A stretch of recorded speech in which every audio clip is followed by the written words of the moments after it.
Hello, my name is Alberto Lara, and this is Opulent Podcasts. A lot of us wonder about a higher dimension, a fourth dimension to our three-dimensional construct, which is our world, what we call space. Allow me to share my testimony and take your imagination for a ride. It'll be a clean ride, but thought-provoking. At the end, it doesn't matter how I see things, but how you see them. So, I'll begin. Like the x direction is perpendicular to the y direction on a flat surface, a third direction, or a z direction, would have to be perpendicular to any x and y point on the flat surface area. So giving a z direction any value, it gives the object height or depth, forming a 3D object or three-dimensional object. Therefore, measuring from each one cross-sectional area of the object to a different height or depth given a duration of time gives that object its volume. It also gives any point of that object a location in space with three coordinates called the x, y, and z coordinate in any position in space. When we limit our frame of reference to a flat surface area without height or depth, then any point on that flat area has a coordinate of x, y, and 0. Similarly, if an extra directional axis or another dimension exists, it must be perpendicular to our three-dimensional construct that we refer to as space. The only way I can imagine another dimension interacting with our physical world is through the 0-point coordinate of that dimension. Its coordinate would have a value for x, y, and z, but its 4D coordinate would be 0. Would be our origin, basically.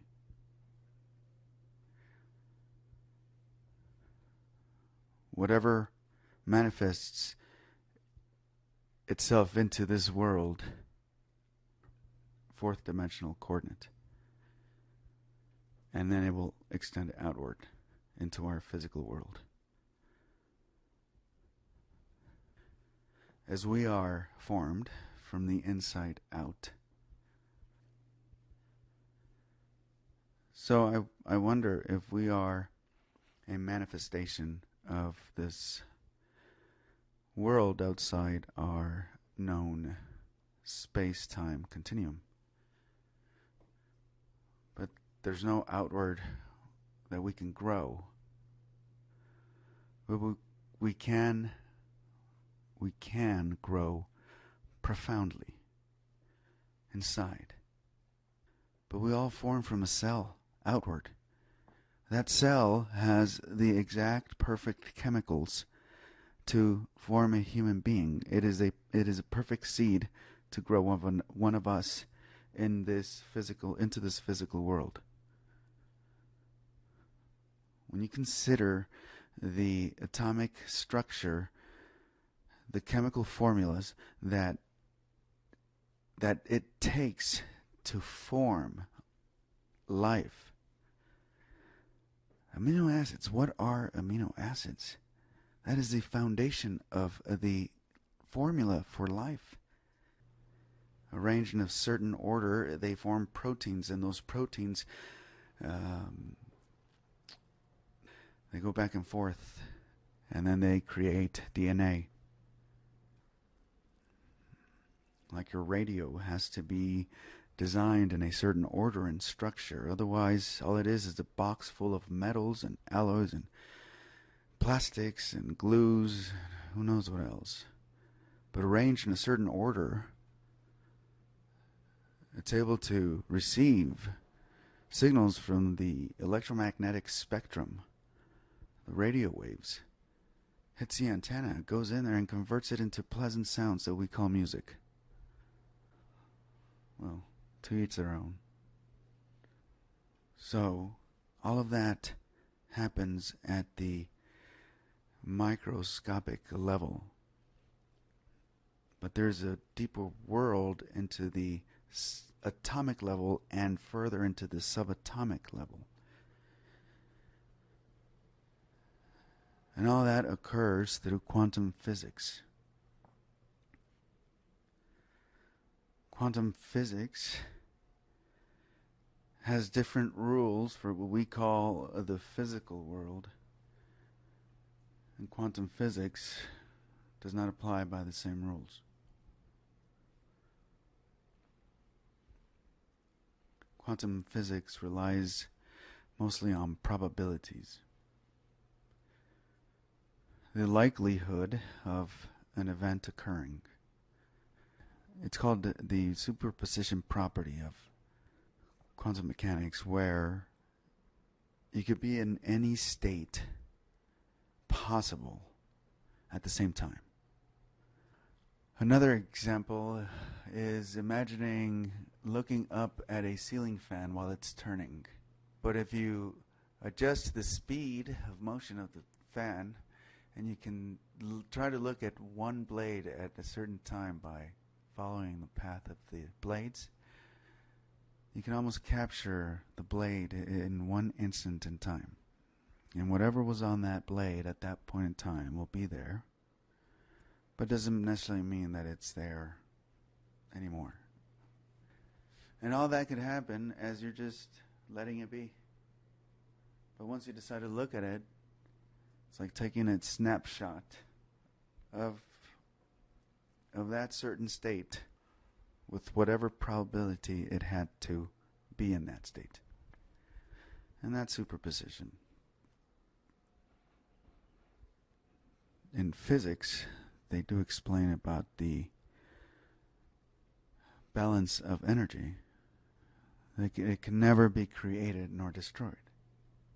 And we are energy, because it takes energy to start the division of cells, or should I say multiplication of cells, of energy that starts the creation of cells. Things don't just happen from the nothing. There's something behind the nothing that we cannot see. The thing that also happens there where superposition occurs is everywhere that there exists quantum mechanics. And quantum mechanics occurs also in our mind, in our brain. Our thoughts are a superposition example.